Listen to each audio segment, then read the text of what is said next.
Hey guys, today we have an LG dryer with a rumbling sound. It turns out that it's this roller on the front. It has a flat surface. So we're going to fix that. It's going to be pretty easy. First we'll have it unplugged and we'll take out 3 screws that are holding the top panel on. They're Phillips head screws, and there's one on the left, one in the middle, one on the right. So you have to kind of lean over your dryer to be able to see them. And once you get those 3 out, you can then push the top panel back by about 1 inch, and then you'll be able to wiggle it up and off of the dryer. That's going to allow you to then get in where you can take off the front panel. So we're just wiggling that off. We're going to lift it up. It's a little heavy, so hurt your back. Take your time. There we go. Hey guys, can you take just a second to click on the subscription link below? It really helps our channel, and also the bell notification. So every time we make a new video, we can send it right to you. We make a new video about once every week.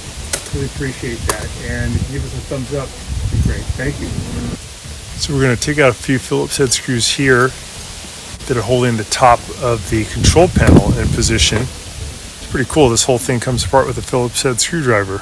So now we're going to pry this upper part back. Sometimes I'll use a flat blade screwdriver to push in on these little plastic tabs. They push pretty hard. Kind of pry back. So you get that off. You can lift it up out of the way.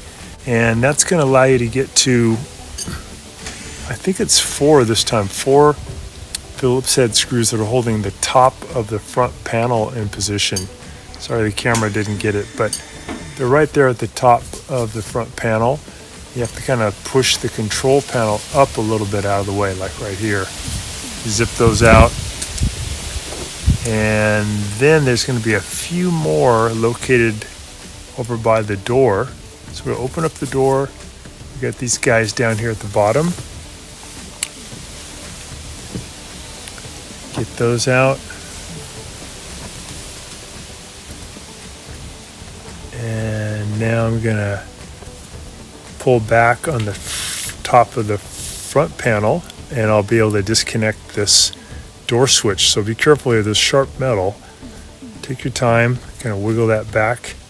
I'll lift the front panel off of the bottom tabs. Lift up. I'm going to pull apart the sensor now, and I'm going to take out these 4 screws that are holding on. They call it the manifold, but it's the metal fitting here on the front, this white big metal fitting. Just 4 of these guys, zip them out. There we go. I'm going to take out the filter. And then I got a couple right here that are holding on this gray metal cowling. So I'm going to zip those out. And I got the filter out already, and then I'll wiggle this cowling out and off. Pull it toward me. Pull down a little bit. Got that out. I'll clean that up later. I'm going to lift up now on this white metal manifold. I'm going to lift up a little bit on the tumbler to take the weight off of the wheels. So you're going to lift and wiggle it out. And here again is where we saw the flat spot. I don't know how that happened, but that definitely would cause a rumbling sound, because it would kind of go up and down as the front of the drum spins. This one seems okay. So we're going to actually change out those 2. I'm turning the drum, I'm lifting it up a little bit and turning it. And the back wheels don't sound bad. The back wheels are not rumbling. There's 2 in the back. I can see them turning. They look good, so I'm going to leave them alone.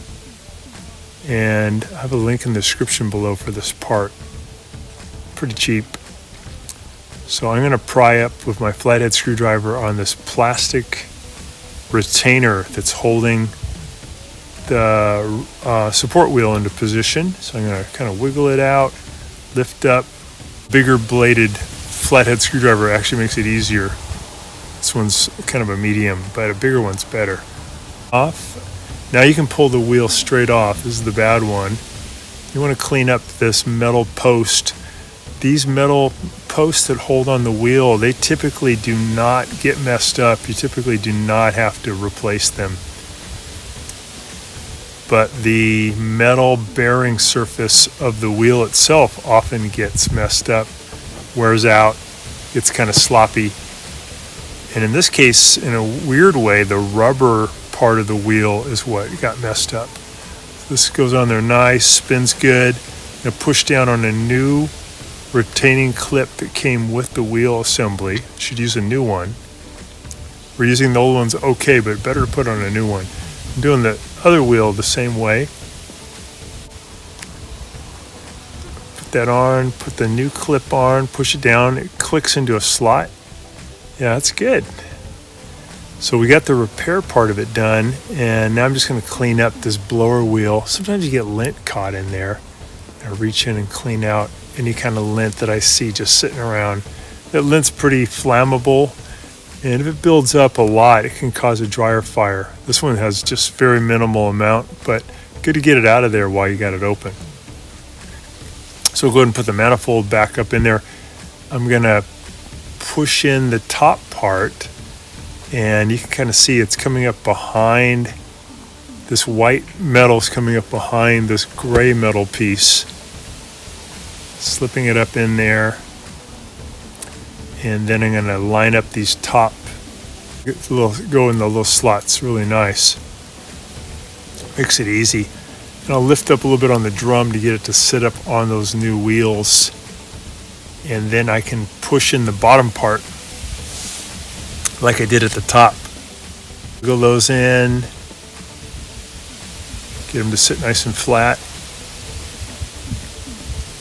Give it a spin. Seems nice. It's spinning smoothly. I'll reconnect that sensor.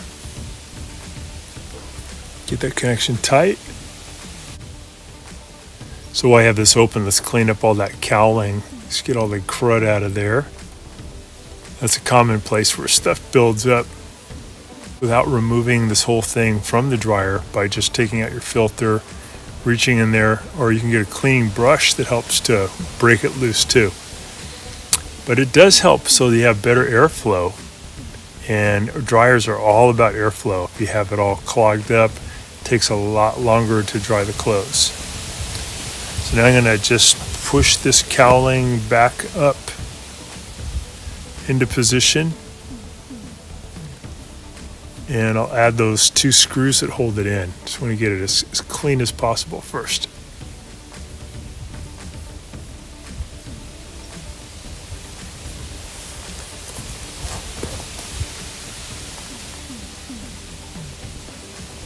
So I'm going to get it lined up and then push it up. Add those two screws that hold it.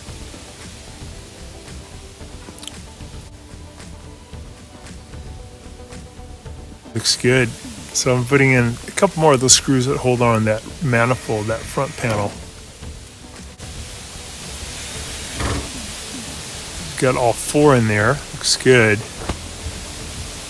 Spins really nice. No more thud.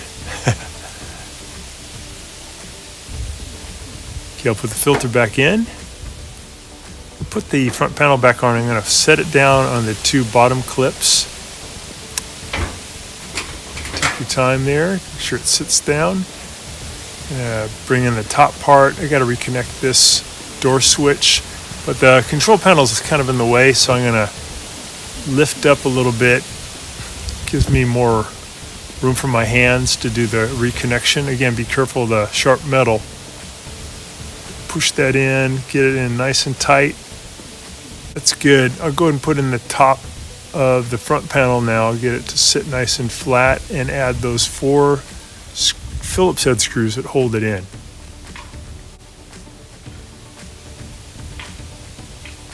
So I'd say you probably have to replace those support wheels about at the 4th or 5th year of use, and then probably every 4 or 5 years. So I'm just putting those Phillips head screws back in. Here's one on the one on the side, and get that nice and tight, and then we can put the control panel back on. I'm going to lift that up and set it down on the top ridge. I'm going to push in so it clips in to Phillips head screws too that hold it.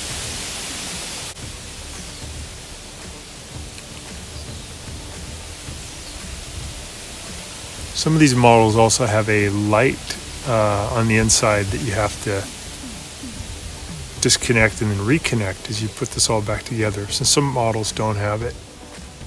So putting those screws back in. There's a couple screws at the bottom near the filter housing. Get those zipped in. And this did the trick. It solved the problem. No more thumping around. So just going to put the top panel on, and then we'll put those 3 screws back in on the back to hold that in position. We drop it down, push it in, and then put on the screws. Thanks so much for watching our video. Please leave any comments or questions in the comment section below. We really appreciate that. We have a really nice video coming up for you right here that I think you'll enjoy. Very similar, dealing with appliance repair. So thanks again for watching our video.